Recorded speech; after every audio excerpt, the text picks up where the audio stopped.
Hello YouTube, Heartless Angel here bringing you yet another Wi-Fi battle. Now, I know I haven't uploaded anything in a couple of days, so please forgive me. I've been sick, and I just finally got over it. So, today I have a challenge from Chali, I believe his name is pronounced. If not, please forgive me. And as promised in my last video, I am bringing a whole new team with a whole new setups. Now, I start off with the Rotom Wash, predicting him to start off with his Landorus. However, he does start out with the Togekiss, allowing me to Volt Switch out of there and head into my Magnezone, knowing that I can take this thing out with a Choice Specs, Flash Cannon. However, it seems that he predicted that and actually went for the Fire Blast, knocking my Magnezone down to very dangerous health. Now, I stay in thinking, I don't know if I can outspeed it. I'm willing to take the risk, but he actually does switch into the Landorus Therian and actually takes the Flash Cannon a lot worse than I expected it to. But then again, it is Choice Spec Stab.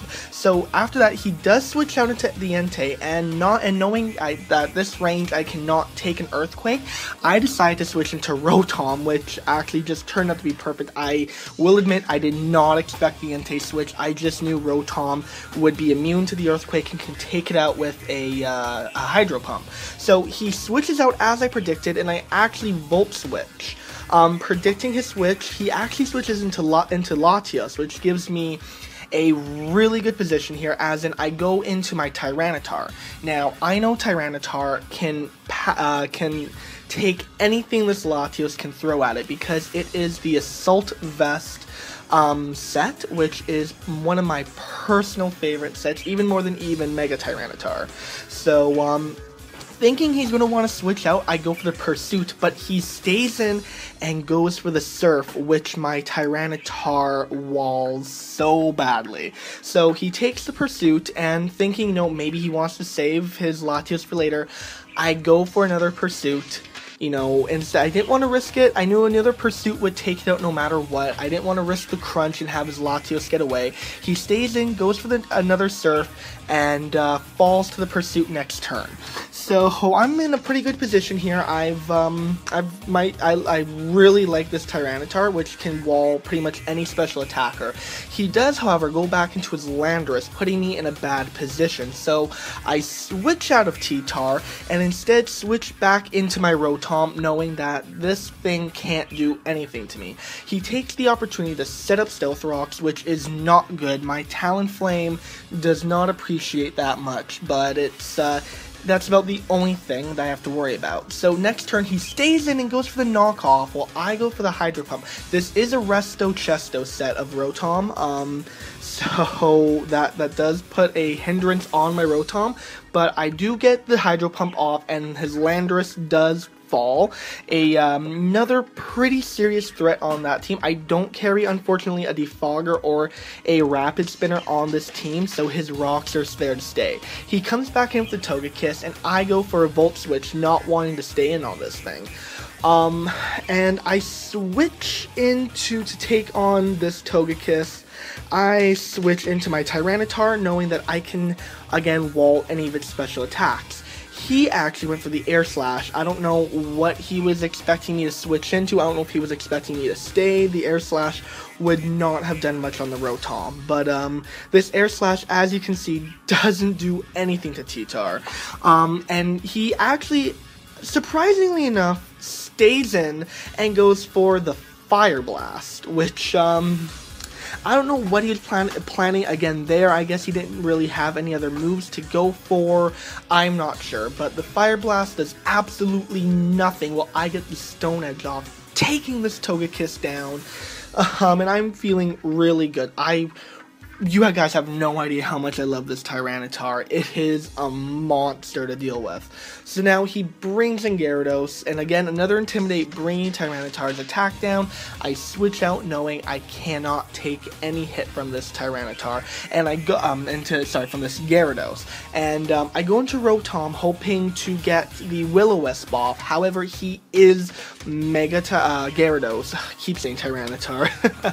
So he is Mega Gyarados. Gyarados, and he goes for the Dragon Dance, putting me in a bad position. This Gyarados is really scary. I really have now, especially now that it's got a Dragon Dance up, I really don't have anything.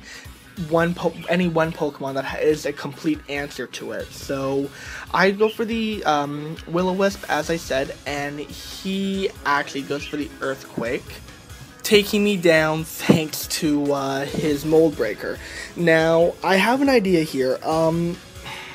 Talonflame, I know, will not be able to take this thing down, but I should be able to outspeed it thanks to my priority Brave Bird and take it down enough to be able to finish it off with my Choice Scarf Garchomp.